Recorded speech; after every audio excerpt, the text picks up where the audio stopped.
In the heart of Africa, where the savanna meets the dense jungle and the rhythm of life is as constant as the beat of the drums, there existed a village named Ukombo. The people of Ukombo were renowned for their strength, skill, and unity. They were master builders, renowned for creating structures that seemed to rise from the very earth itself.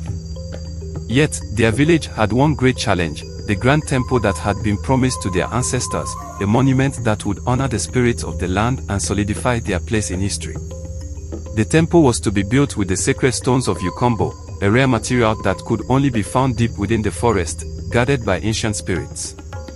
The elders had foretold that only by coming together in unity would the villagers be able to harness the strength of the stones and construct the temple. But there was one thing the elders failed to mention: those who dared to build the temple would be tested by a force beyond their understanding. The leader of the village, Chief Temba, was a wise and brave man. He had long understood the importance of this temple, not just as a building, but as a symbol of their unity and strength. As the years passed, he knew the time had come. The villagers were ready to begin, and they gathered in the center of Ukombo to hear the announcement. "I have seen the stars align, and I have heard the voices of our ancestors," Chief Temba declared one fateful evening under the full moon. "We shall begin building the temple of the ancestors. But we will need every hand, every heart, and every soul to achieve this. We must work together, and we must not falter, for the stones are powerful, and the forest is not forgiving." The villagers, filled with both excitement and dread, agreed to the challenge. They knew that if they could unite in purpose, they would succeed. But some were more skeptical than others, whispering fears of the spirits in the trees. They spoke of strange sounds at night, unseen eyes watching their every move. Still, the village agreed, for they believed in the power of unity.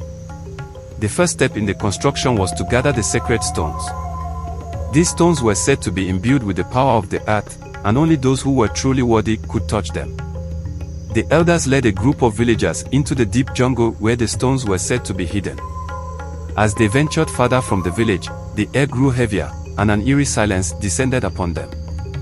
The sounds of the jungle faded away, replaced by the occasional rustling of unseen creatures.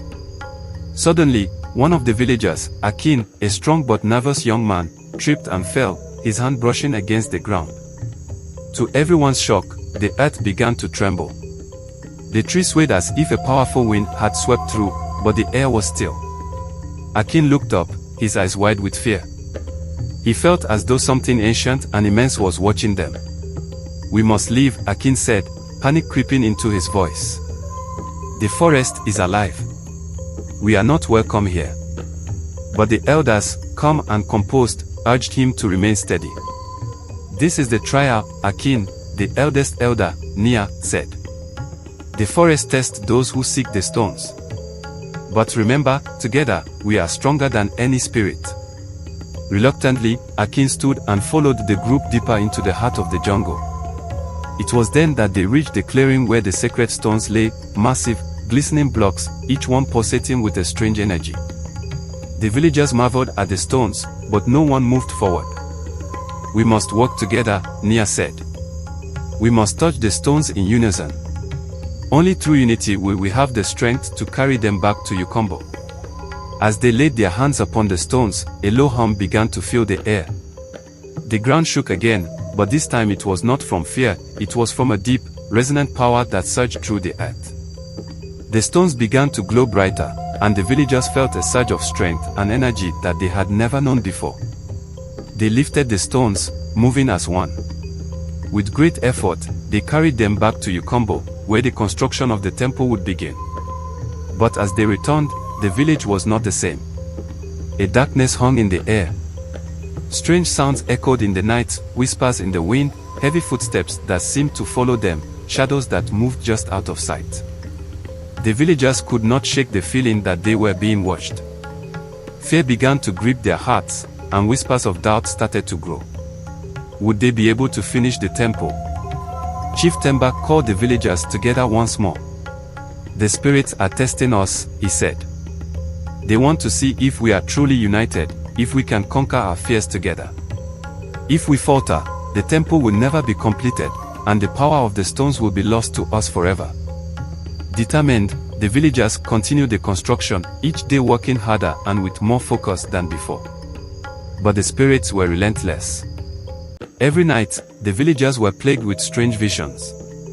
Some saw the spirits of their ancestors, others saw terrifying beasts from the jungle, and some even heard the voices of loved ones long gone, calling them into the night.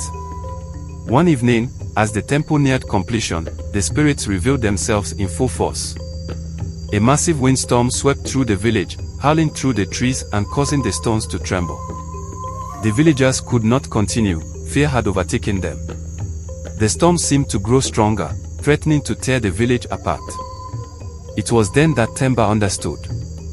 He gathered the villagers in the center of the half-built temple, where the stones lay, and spoke words that had been passed down for generations. "Brothers and sisters," he said, his voice booming above the storm, "the spirits are testing us not to break our spirits, but to show us that only in unity can we overcome any challenge. Let us build together, side by side, and show the spirits that we are stronger than fear." In that moment, the villagers stood together, hand in hand. They continued their work, and as they did, the storm began to abate. The winds died down, and the earth became still. It was as if the spirits themselves had stepped back, acknowledging the villagers' strength.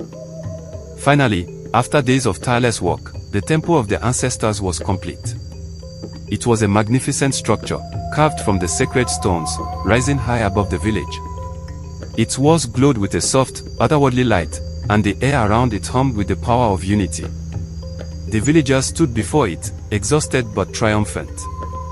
The spirits, their trials now past, had been silenced. The villagers of Ukombo had shown that no force, not even the spirits themselves, could break the bond of unity that tied them together. Their masterpiece, greater than any single stone or structure, was the proof of their strength, their courage, and their unwavering belief in one another. And so, the temple of the ancestors stood as a testament to the power of unity, and the village of Ukombo flourished. The whispers of the spirits turned to songs of praise, echoing in the wind as the villagers danced and celebrated their victory, knowing they had overcome the greatest challenge their people had ever known. The great stone of Ukombo would forever be a symbol of the power that comes from standing together, no matter the odds, no matter the fear.